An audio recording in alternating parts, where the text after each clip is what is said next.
Hello everyone, Gitashree kitchen and vlog or अन्य এটা ভিডিঅ'লৈ আপোনালোক সকলোকে স্বাগতম। আজি বনাবলৈ লৈছো লোকেল মুৰ্গী মাংসৰ জোল বা চিকেন কাৰী।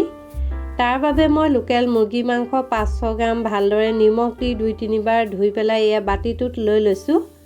এনেদৰে যদি ধোৱা হয় তেতিয়া মাংসৰ গোন্ধটো কম থাকে, গোন্ধটো কম হয় মুৰ্গী মাংসৰ। আৰু এয়া বাটিটোৰ পৰা কাঁহী এখনত উলিয়াই লৈছো কাৰণ বাটিটো মোৰ অলপমান সৰু হৈছিলে, খানিবলৈ অসুবিধা হ'ব। আৰু এয়া অলপমান নিমখ দি দিছো আৰু এয়া হালধি দি দিছো আৰু এয়া খুন্দনাতে খুন্দি পেলাই অলপমান নহৰু দি দিছো। এতিয়া গোটেইখিনি মাংসত লগাকৈ ভালদৰে মিক্স কৰি পেলাম।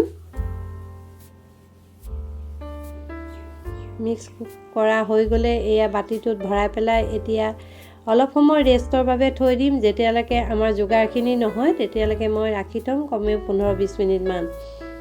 আৰু এয়া ডাঙৰ চামুচৰ 2 চামুচ জিৰা ভিজাই ৰাখিছিলোঁ, মই মিক্সিৰ বাটিটো দি দিছোঁ। আৰু সৰু চামুচৰ 1 চামুচ এয়া ধনিয়া, গোটা ধনিয়া আৰু 1 চামুচ জালুক দিছোঁ, 2টা কেঁচা জলকীয়া। এতিয়া অকণমান পানী দি মিক্সিত পেষ্ট কৰি ল'ম। আৰু এফালে কেৰাহী এটাত সৰিয়হ তেল দি পেলাই 6-7 ফুটামান গোটা নহৰু দি দিছোঁ, 2টা তেজপাত আৰু ইয়াতে কাটি লোৱা মই পিঁয়াজখিনি দি দিছোঁ, মিহি মিহিকৈ কাটি লৈছোঁ। আৰু এয়া খুন্দি লোৱা নহৰু আৰু আদাৰ পেষ্টখিনিও দি দিছোঁ। প্ৰায় আধা ইঞ্চিমান আদা আৰু অলপমান নহৰু খুন্দি লৈছিলোঁ, সেইখিনিও দি এতিয়া লৰাই এয়া ভাজি আছোঁ। অকণমান সময় ভজাৰ পিছতে এয়া মোৰ পেষ্টখিনি, মছলাৰ পেষ্টখিনি দি দিছোঁ, যিখিনি মই কৰি লৈছিলোঁ। দি পেলাই এতিয়া লৰাই থাকিম। আৰু এয়া আমাৰ মাংসখিনি মেৰিনেট হৈ গ'ল। আৰু এফালে এয়া মছলাখিনি যেতিয়া ভজা হ'ল তেতিয়া মই এয়া মাংসখিনি দি দিছোঁ। যেতিয়া মছলাৰ পৰা অলপমান তেল ওলাই আহে সেই সময়তে মই মাংসখিনি দি দিছোঁ। আৰু মই যিকণ পানী ওলাইছিল বাটিটোত সেই পানীকণ ব্যৱহাৰ কৰা নাই, মই পেলাই দিছোঁ। আৰু এতিয়া তল ওপৰ কৰি ভালদৰে লৰাই দিম যাতে মছলাৰ লগত মাংসখিনি ধুনীয়াকৈ মিলি যায়।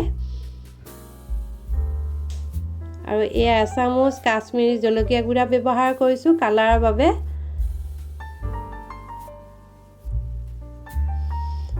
আৰু এয়া মই 2টা আলু ব্যৱহাৰ কৰিছোঁ। আলু 2টা প্ৰথমেও তেলত ফ্ৰাই কৰি ল'ব পাৰে, কিন্তু মই আৰু ফ্ৰাই কৰি লোৱা নাই, একেবাৰে মাংসৰ লগতে এতিয়া ফ্ৰাই কৰি পেলাম।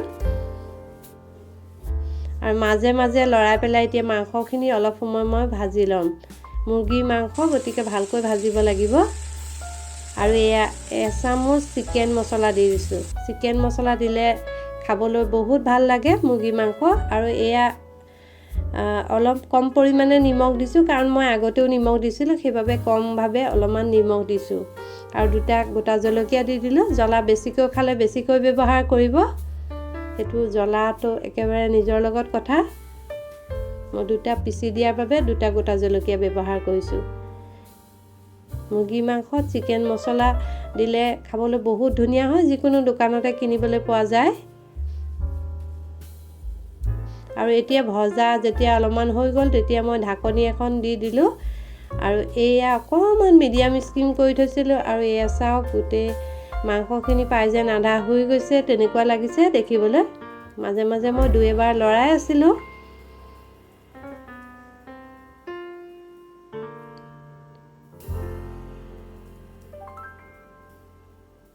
আৰু এয়া আমাৰ প্ৰায় ভজা হৈ গৈছে মাংসখিনি, দেখোঁতে গম পাইছে চাগৈ। আৰু এতিয়া মই ইয়াত গৰম পানী ব্যৱহাৰ কৰিলোঁ। গৰম পানী ব্যৱহাৰ কৰিলে ভাল হয়, অতি সোনকালে উতলি আহে আৰু আঞ্জাখনো ভাল হয়, যিকোনো আঞ্জা, সেইবাবে মই গৰম পানীয়ে ব্যৱহাৰ কৰোঁ। আৰু এইকণতে আপোনালোকক কৈছোঁ, যদি ৰেচিপিটো চাই ভাল পায় তেনেহ'লে বন্ধু আৰু পৰিয়ালবৰ্গৰ মাজত শ্বেয়াৰ কৰি দিব। আৰু প্ৰথমবাৰ যদি ভিজিট কৰিছে মোৰ চেনেলত তেনেহ'লে চেনেলটো ছাবস্ক্ৰাইব কৰি ৰাখিব, তেতিয়াহে মোৰ ভিডিঅ'সমূহ পাই থাকিব। আৰু এয়া চাওকচোন কেনেদৰে ধুনীয়াকৈ উতলি আছে, প্ৰায় মাংসখন হৈছে আৰু মাংসৰ তৰকাৰীখন হৈ গৈছে। এতিয়া 1 চামুচ গৰম মছলা ব্যৱহাৰ কৰিম, তাৰপিছতে লৰাই পেলাই বন্ধ কৰিব পাৰিম কাৰণ জোলখন আৰু ঠাণ্ডা হ'লে আৰু কমি যাব। এয়া 1 চামুচ মই মছলা ব্যৱহাৰ কৰিছোঁ আৰু লৰাই বন্ধ কৰি ৰাখিম। আৰু আজিৰ ভিডিঅ'টো মই ইমানতে শেষ কৰিছোঁ। থেংক ফৰ ৱাচিং মাই ভিডিঅ'।